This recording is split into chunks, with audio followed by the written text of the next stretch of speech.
My girlfriend said she was going on a business trip out of town. 2 days later, while doing my Uber Eats route, I got an order to a familiar address right in the city. When the door opened, she was standing there, wearing his shirt. What happened next left her crying and homeless. Her name was Grace. We'd been together for 2 years, living in my apartment for the last one. On the surface, things were good. But underneath, there was always this current of anxiety with her. This feeling that I was constantly being judged against some invisible standard. She was obsessed with appearances. With the right people, the right restaurants, the right everything. I always felt like a component in the perfect life she was trying to build, not a partner.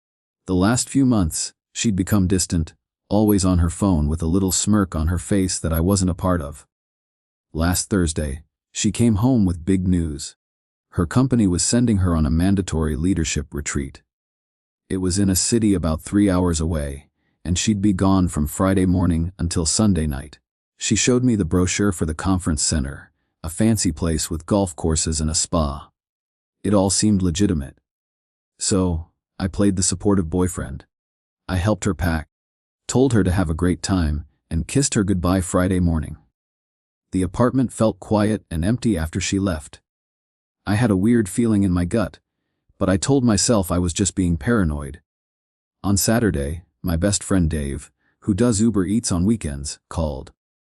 He was in the middle of a route and asked if I wanted to ride along to keep him company. I had nothing better to do. We were on our last delivery when Dave's sister called. His mom had fallen and was on her way to the ER. He was instantly panicked. "Man, I have to go," he said. "But I've got this last order. Could you do me a huge favor and drop this off?" "Of course, man," I said immediately. "Go be with your mom." I slid into the driver's seat of his beat-up sedan, put the address into my GPS, and headed for a new high-rise condo building downtown. The name on the order was just Alex. I found the apartment on the 27th floor and rang the doorbell, ready for a quick handoff. The door swung open and my world tilted on its axis. It was Grace, my Grace, who was supposed to be 3 hours away. She was wearing a man's oversized, wrinkled blue button-down shirt, unbuttoned just enough to show she had nothing on underneath. Her hair was a mess. For a split second, she didn't recognize me. Then her eyes focused, and the color drained from her face. Behind her, a shirtless guy walked into the doorway, rubbing a towel on his wet hair. It was Alex, her friend. From college she'd always described as being like a brother to her. The three of us stood there frozen in a triangle of shock and betrayal. But Grace's shock morphed into something ugly. Disgust. At me. "What the hell are you doing here?" she hissed. "Why are you doing Uber Eats delivery? I am so ashamed of you." I am just like that, something inside me snapped. The hurt and confusion burned away in a flash of white, hot rage. Ashamed of me. I dropped the bag of food with a wet thud. "You're supposed to be at a business conference, you lying, cheating piece of trash." Alex finally spoke up. "Whoa man, who are you?" I laughed, a harsh, humorless sound. "I'm her boyfriend. The guy she lives with." Alex's smug expression dissolved. He looked down at Grace. "Boyfriend? You told me you broke up with your ex months ago. You said he was a psycho who wouldn't leave you alone." He looked back at me, recognition dawning. "Wait, you're Jake. She told me you were stalking her." The world came into sharp, brutal focus. I wasn't just the clueless boyfriend, I was the crazy stalker ex in the story she was telling him. "So, I'm the crazy ex now," I said, my voice low.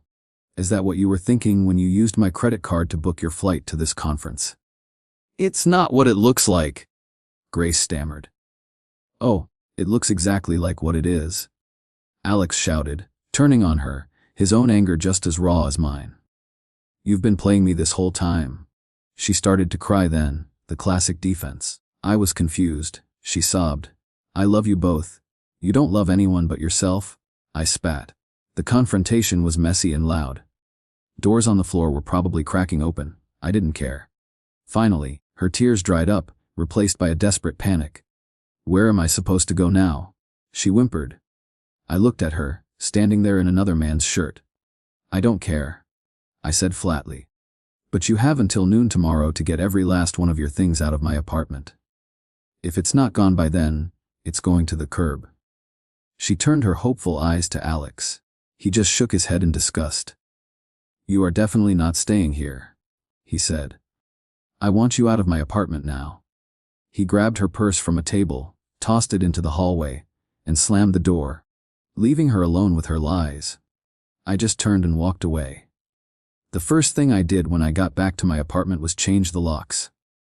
Then I started packing her life into heavy-duty black trash bags. Clothes, shoes, makeup, everything. By 2:00 a.m., her side of the closet was empty. I piled all 30-some bags by the front door while her frantic calls and texts buzzed unanswered. She showed up around midnight, pounding on the door and screaming my name. I just sat on my couch in the dark, watching the silent movie of her meltdown on my doorbell camera. That's when I sent her a single text: "Your things are packed. They will be on the curb, outside the building at 8:00 a.m. tomorrow morning. A truck is scheduled to haul away any abandoned property at 12:05 p.m. Be there or don't." Then I blocked her number. The next morning, at exactly 8:00 a.m., I hauled the bags to the sidewalk. A little after 9, her best friend, Megan, pulled up, and a haggard-looking Grace got out. It took them nearly an hour to load the mountain of black plastic into Megan's small SUV. The real war started a few days later. The story she and Megan spread was a masterpiece of fiction where I was a violent, controlling monster. I knew a simple denial wouldn't be enough. Then, like a gift, I got a text from an unknown number. It was Alex. "Hey man, it's Alex. I'm sorry about all this. Grace is insane. She's been telling people you attacked us both. That's a lie and you know it. I have all the texts from her from the last few months where she was telling me she was single and that her crazy ex was harassing her. If you need me to back you up, I will. This woman is toxic." That was the silver bullet. I screenshotted his text and forwarded it to our entire group of mutual friends with a simple explanation. The social dynamic shifted instantly. Grace's smear campaign was torpedoed. But she wasn't done. Her mother called me screaming. I listened for about 30 seconds before cutting her off. "Your daughter is a liar and a cheat. Do not call me again." I hung up. The next day, a vaguely threatening voicemail from her father. I saved it. The final act came a week later. The night before a huge project was due for my job, my internet went out. The provider told me my service had been canceled that afternoon, online, using security information that Grace had known. It was calculated sabotage. The next morning, I drove to Megan's apartment. Grace was there, a smug look on her face that vanished when she saw the look on mine. "This stops now," I said, my voice shaking with anger. I played her father's threatening voicemail. Their eyes went wide. "And last night, my internet was mysteriously canceled. Here's what's going to happen. You, your friends, and your family are going to leave me alone forever. If I get one more call, one more text, I am taking this voicemail, the phone records, and a sworn statement about the internet sabotage to the police to file for a restraining order.